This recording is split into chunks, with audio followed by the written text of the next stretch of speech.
Welcome, viewers, to the most horrifying month of the year.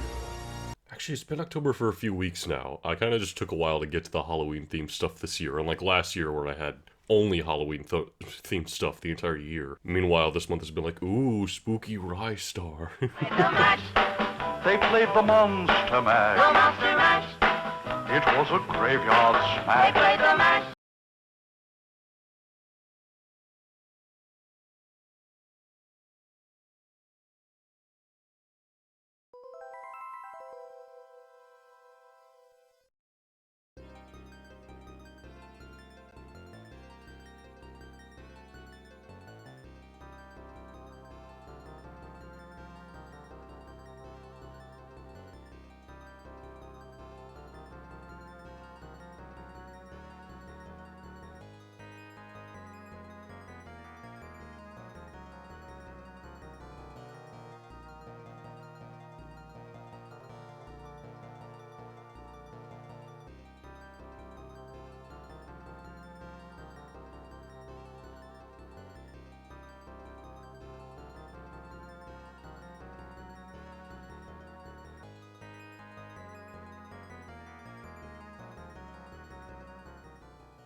Alright, as much as I'd like to do the whole costume the whole time, that mask is not going to stay on me, because it's just half a mask it used to be. It doesn't have a string attached, so there's no way to really wear it properly. Anyway, let's get into the game itself now. Castlevania Bloodlines is a fascinating entry to me. It's kind of this other game that's on the Sega platform. It's not quite grouped in with the likes of 1 through 4, and because it is on the Sega Genesis, they were able to get away with a lot more, as you can just see from the title screen from the title itself. In fact, in Europe, the title of this game was actually changed completely, as well as the title screen and a lot of in-game graphics, just because they didn't put up with it. Hold on, I'm gonna give myself more lives, might as well.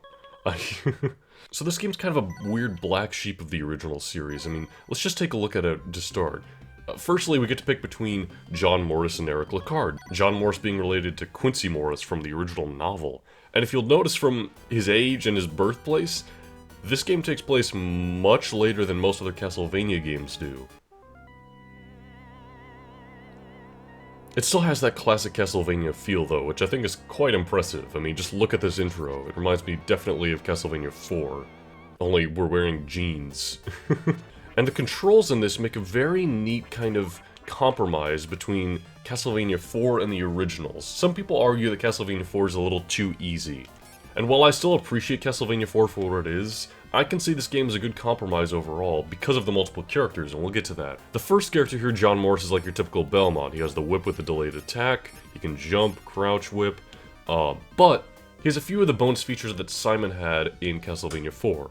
For one, you can jump on or off of stairs, which is always nice, but also you can whip downward in the air, as well as whip diagonally left and right in the air. You can't whip straight up, however, and you can't whip diagonally down at any point. The main gimmick with John Morris is that he can actually swing on certain surfaces, kind of like how Simon did in the 4th entry. Only it's a bit more, I guess, strange the areas you can whip from. Let's just try over here, for example.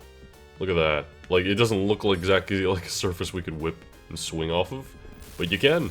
And you know you can do a lot of fun things with it. So John Morris is actually pretty nice. I honestly don't mind playing him, even though he doesn't have the whip dangle that Simon had in the original game.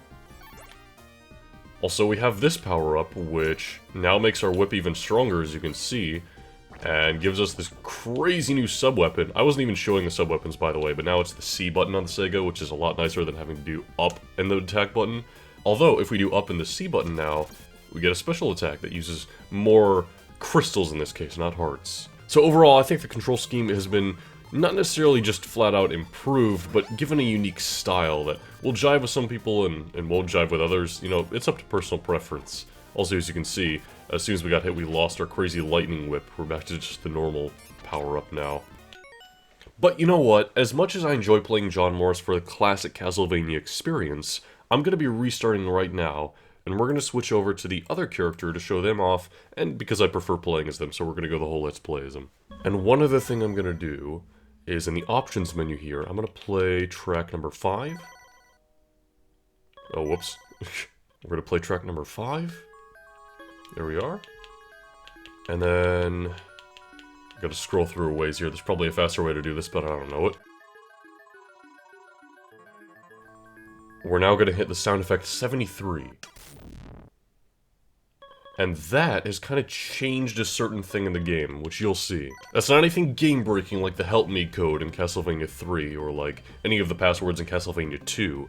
No, it's just a neat little detail I wanted to kind of show off. Also, as you can see, Eric here, Eric Lacard, is using a spear, the Alucard spear. It's a bit of a mistranslation with the weapon there, but I think it's neat that a bit more legacy from the Castlevania games themselves is kind of brought in here. Eric controls... Wait a minute.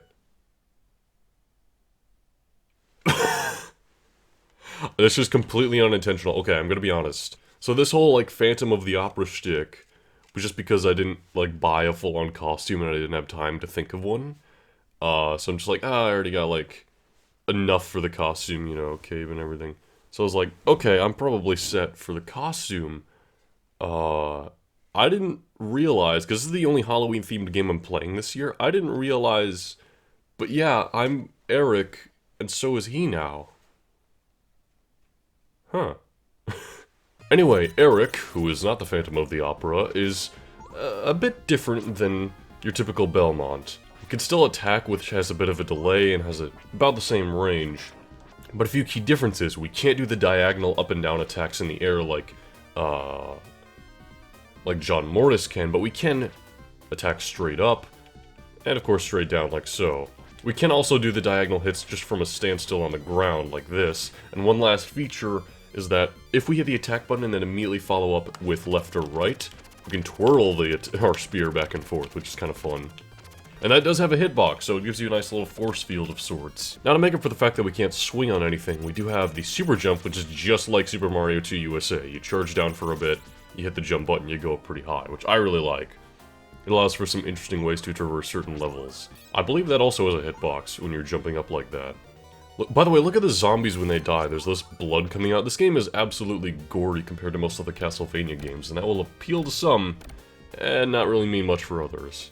But Castlevania to me has always been about the gameplay, the fun factor, more than the horror of it all. And that way, Castlevania Bloodlines kind of works for both sides. If you prefer a more horrific, gory kind of game, this will work. But if you still enjoy the fun and adventure of Castlevania, I think this is still a great entry. So let's take a look at that upgraded cross attack. There we are. And instead of this boss just dying and it being over with, their struggling corpse is still left behind and we have to finish the job. That gives you an idea as to how much ridiculousness they wanted to get away with in this entry. They couldn't get away with on Nintendo systems. Is this the upgrade? Yes! So now we have our full thing, and because I did that little thing at the beginning with the music and the sound effects, now whenever we get this strong power-up that's kind of temporary, classic Castlevania music will begin to play. And the reason I want to do this is because this is the only way you really experience that in the game.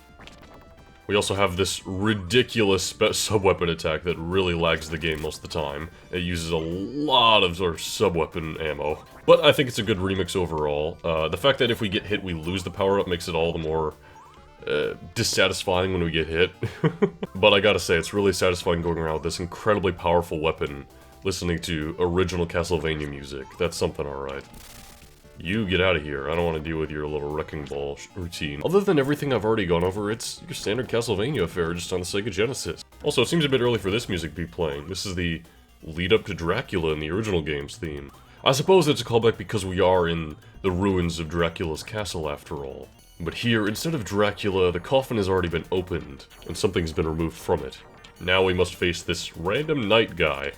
And oh god, all of his individual assets moving combined with all of our sub-weapon going about really lags the game. This boss isn't really challenging by any means. I mean, they're impressive graphically, given all the movement they have going on, but other than that, they're just kind of your typical knight. Like, they're there to just fill in a spot for a boss without being too challenging. And the most fun thing about Eric is definitely doing a super jump to reach that orb. I mean, it's always been kind of tradition to jump for that orb in Castlevania, but now we can jump super high, so you have to, right? It's tradition. And as you can see, we have a password in between stages. This is kind of like Castlevania 3, only they show you the password in between each stage so that you can more easily access each stage. Also, it's much simpler than entire words, it's just little patterns like this. Ones that you could easily write down on a sheet of paper if you wanted to.